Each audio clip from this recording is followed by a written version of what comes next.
Here's the story of my 10-year journey on YouTube. We're gonna go year by year by year. I'm gonna share with you my struggles, my lessons that I learned, how many videos I uploaded, and pretty much everything you need to know. Welcome to the Blueprint channel, where our mission is to help creators build valuable attention. And my name is Nathan, and I started a channel called Unspeakable Gaming, and that evolved into other channels like Unspeakable Plays, Unspeakable, which is our biggest channel right now with almost 18 million subscribers. And I've been doing YouTube for about 12 years. And today I want to share with you my first 10 years on YouTube, starting with year one. When I started YouTube, this was in 2012. I was in 8th grade in middle school, about to go to high school. And my first year of creating content was a complete blur. I honestly had no idea what I was doing. I was young, but I was very interested in YouTube. I watched a lot of YouTube videos at the time, and I played Minecraft. It was my favorite game. So it only made sense that I'm going to start a Minecraft YouTube channel. I'm going to give this a try and just see what it's all about. My first year on YouTube, I only knew two things. I knew that I didn't really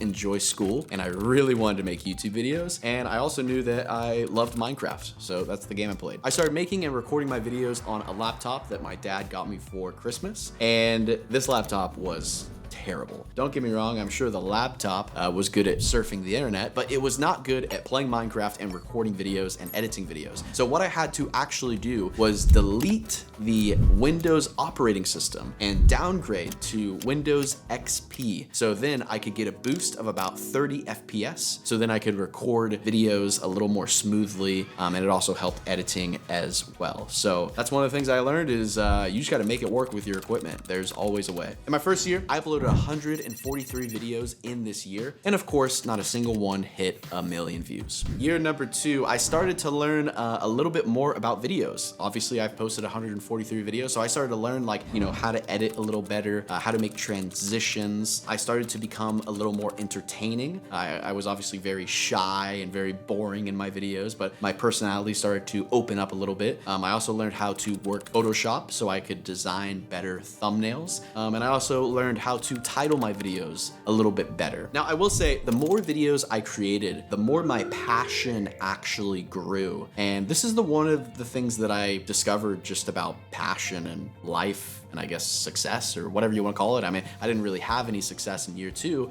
but I always thought that to start something, you had to just be super passionate about it. But in reality, passion actually comes from you doing whatever you love or think you love hundreds and hundreds of times, and your passion actually grows when you grow with it. In year two, I uploaded 201 videos, and of course, not a single one hit a million views yet, so I had almost 400 videos on my channel. And one of the big things I learned is I always thought to start something in life, you had to be super, super passionate about it before you started. But in reality, passion actually comes from doing the thing, and you fall in love with it over time. Because my first year on YouTube, I was just curious. I wasn't passionate, I was just curious. But my second year on YouTube, I've posted hundreds of videos now, and my passion grew to a level of almost obsession. After posting almost 400 videos, I actually gained almost to 75,000 subscribers in my second year of YouTube, which is, I guess, pretty impressive. But again, I uploaded like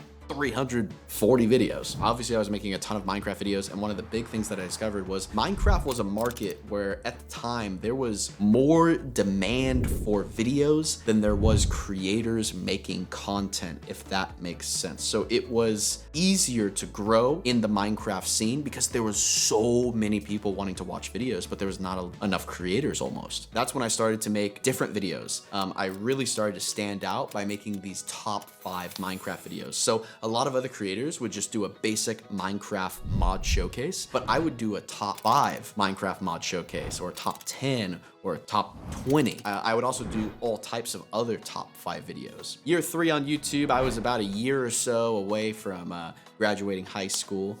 This is when I was becoming a junior, and I had, of course, zero plans to go to college because I knew that I really wanted to be a YouTuber. My passion grew into an obsession this year, and YouTube was the only thing I could think about.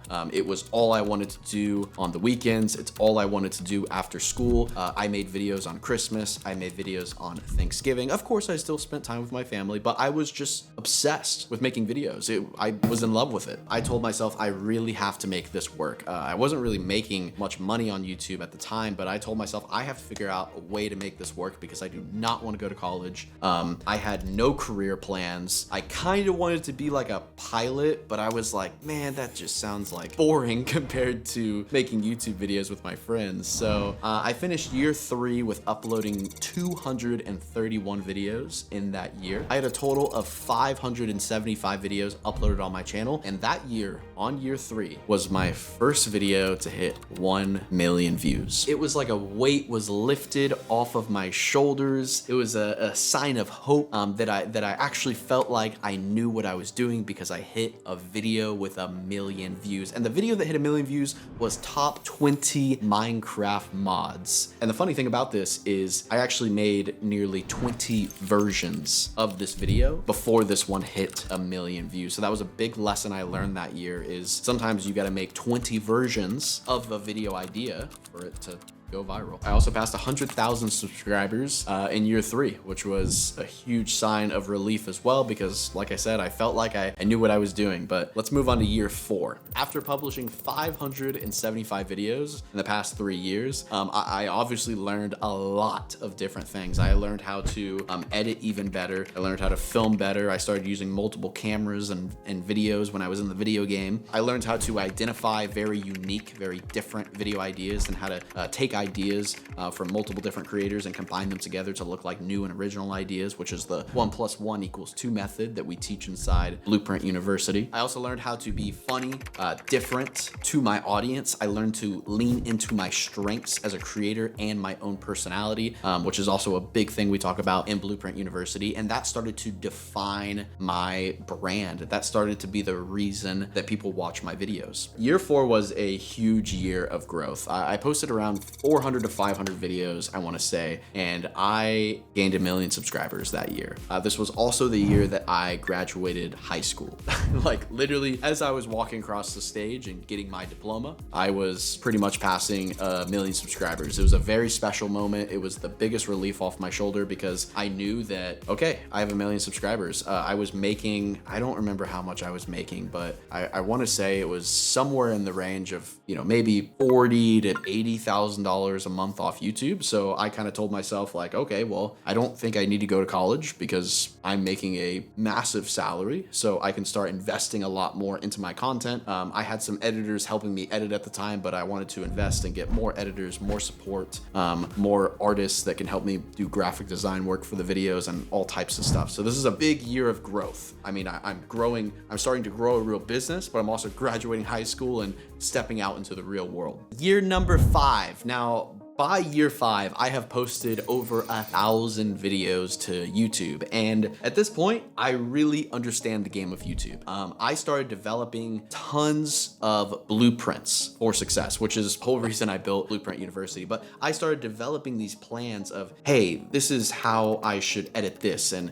these are the character traits of what makes a good thumbnail. And these are all the personality traits that I can lean into on my strengths. And these are all the blueprints of how I'm gonna lay out my titles. And the big one was the blueprints of figuring out video ideas. Here is all the different methods to research, identify trends, figure out how to combine ideas and all the different ways to leverage other creators and all the different methods, all the blueprints. This is when I started designing everything, basically. Year 5 is also the year that I started 2 other YouTube channels. I started the Unspeakable Plays YouTube channel, which was a second Minecraft channel, and I started the Unspeakable Vlog channel, which today is the biggest channel that I have. I will admit, year 5 was an absolute grind. I don't think I took a single day off. I worked on Christmas, I worked on Thanksgiving, I worked on New Year's, I worked on my birthday. I maybe had a couple trips, like vacations that year that I obviously couldn't film on, but other than that, it was an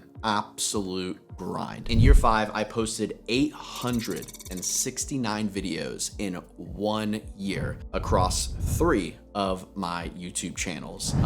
I had so many videos that went over 1 million views that I completely lost track of them, because in the beginning of the year, I started to count them. I was like, oh, I got 20 videos at 1 million views. I got 30 videos at 1 million views. And eventually it got to a point where every video was hitting 1 million views. Now this was kind of crazy, but I started the the Unspeakable vlog channel. And from year 5 to 6, I went from 500,000 subs to 3.4 million subscribers in 1 year. The biggest thing I realized is I had an insane amount of momentum behind me. I started to build like literally a massive fan base. I was launching merchandise. I was doing all types of things, and it was steamrolling. I was trying my best to just juggle everything and keep up with it. But I mean, this is what I wanted, right? This is what my goal was, to be a YouTuber, to be a creator. Year number 6, I basically kept doing what was working. Figured out the ideas that worked. I figured out the videos that worked best for me. I really leaned into my strengths as a creator. I understand what my brand was. I understand why my audience likes certain things. I pretty much got it all. This was a year of grind again. I uploaded 887 videos on year number 6, and all 3 of the channels gained 2.3 billion views this year, which was just insane. I don't recall how much I was making, but it was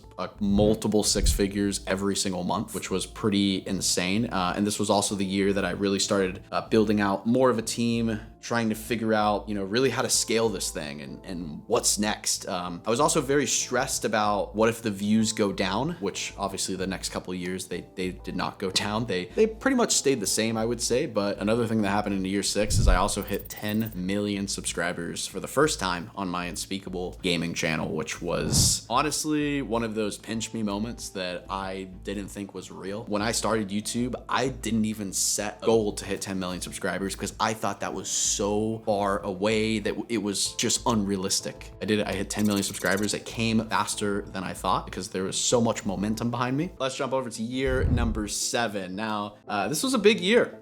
I started to dial it back a little bit. I started to get a little more comfortable. I started to enjoy the fruits of my labor. I worked so hard, and I'm just kidding. I did not dial it back. I did, however, upload a lot less videos this year. So I uploaded 569 videos in year 7. However, I was spending 3 to 4 times the amount of time on my videos than I was in the previous year. So even though I uploaded less videos, that year was an absolute grind because I used to film in year 6, I could film 3 to 4 to sometimes 6 videos in one day. But on year 7, I was filming 1 to 2 videos in one day. So it was a grind for sure. I spent 3 times the amount of time on editing, video ideas, filming. I spent 3 times the amount of time and money and effort on my thumbnails and titles. It was a year where I really focused on quality, and I'm very glad I did that because I started to realize that what is gonna get me to 5 million subscribers on my vlog channel is not gonna get me to 10 million subscribers. There is going to be a lot of change going from 5 million to 10 million. Even though I uploaded a lot less videos in year 7 with only 569 videos, I gained 3.3 billion views this year, which is nearly 1 billion views more than I gained last year. Jump into year number 8. This was an interesting year. I was spending so much more time and effort on the videos, but some of the videos I just didn't feel the energy. I kind of just came to a point where I wanted to focus on my biggest and best ideas. And if a video idea was going to cost me $30,000, then I was all for it because I wanted to just invest into the content. I wanted to build big things. If a video idea was going to take 3 months to plan, let's do it. That could make a better video. In year 8, I ended up uploading 577 videos. And my ability to say no to these ideas and really focus on the best ideas that I could actually really paid off because year 8 was my biggest year on YouTube yet. I posted 577 videos in year 8, and I gained 3.89 billion views across the 3 channels. Oh, and I forgot to mention I launched a 4th YouTube channel. Here's the numbers broken down more. So I gained 1 billion views on Unspeakable Gaming, 430 million views on Unspeakable Plays, 2.4 billion views on Unspeakable Vlogs, and 64 million views on Unspeakable Studios. Our 4 channels were getting an average of 324 million views every single month for year 8. This was indeed our biggest year on YouTube yet. Year number 9, everything started to change. If I wanted to sustain the level of great ideas that I was trying to produce, I had to have a team come help me set up videos, research ideas, and really start to piece everything together. So this is the year of internal growth that I really started to focus on. Year 9, we hired about 10 employees. And it was a huge learning curve for me because not only was I a YouTuber now, but now I had to manage people and roles and figure out who's gonna do what and hold people accountable. And it was a whole world of learning for me, especially because I've never had a real job. My only job has been YouTube. So I've never really, worked with people before other than, being in school. I truly felt like I was back at ground zero, learning how to walk again almost. But it was a great year for growth. It was a great year to build some really, really awesome relationships. On year number 9, we ended up posting 495 videos and gained 3.5 billion views. So nearly 100 videos less than last year, but our views did not drop very much because, like I said, we were focusing on the bigger ideas, the best ideas we could think of. We were thinking of so many viral ideas because I knew how to do it based on all of the blueprints that I built. And that brings us to year number 10. This year was insane. I did things that me 9 years ago couldn't even dream of. It was insane. And all the things that happened in year 10 were only possible with the team that I was able to build. It would have been impossible to accomplish these things if it was still just me. So we had 4 major accomplishments in year 10. We nearly sold out a live show with 12,000 people in my hometown. We launched an apple juice company that hit 7 figures in revenue in the first month. Our entire team passed 30 employees, which was just insane. There's so many people that I'm forgetting people's names now. And we also hit the Forbes list, not once, but twice. I was listed as Forbes top 13 creator of the year, and I was listed as the number 5 highest paid YouTuber. So that right there is a decade of my life on YouTube, and I truly can't wait to see what the next decade is going to share. Blueprint University is truly my gift to you. My mission is to help creators and hopefully save them years of time and avoid all the mistakes that I ran through on my 10 years of creating videos. And a big reason I started this is because there's so many gurus out there giving false information about how to grow a truly successful YouTube empire. This is not just a channel that hits 100,000 subscribers with faceless videos. This is a YouTube empire that I was able to build. So Blueprint University is my guiding light for you, my roadmap. That's why we called it Blueprint. It's the blueprint. And I really hope that in the future, you're gonna be able to build a successful YouTube channel with 1 million subscribers and beyond. And one day we can connect and partner and do something great. So thank you guys for watching. It's been an incredible 10 years. I can't wait to see what happens in the next 10.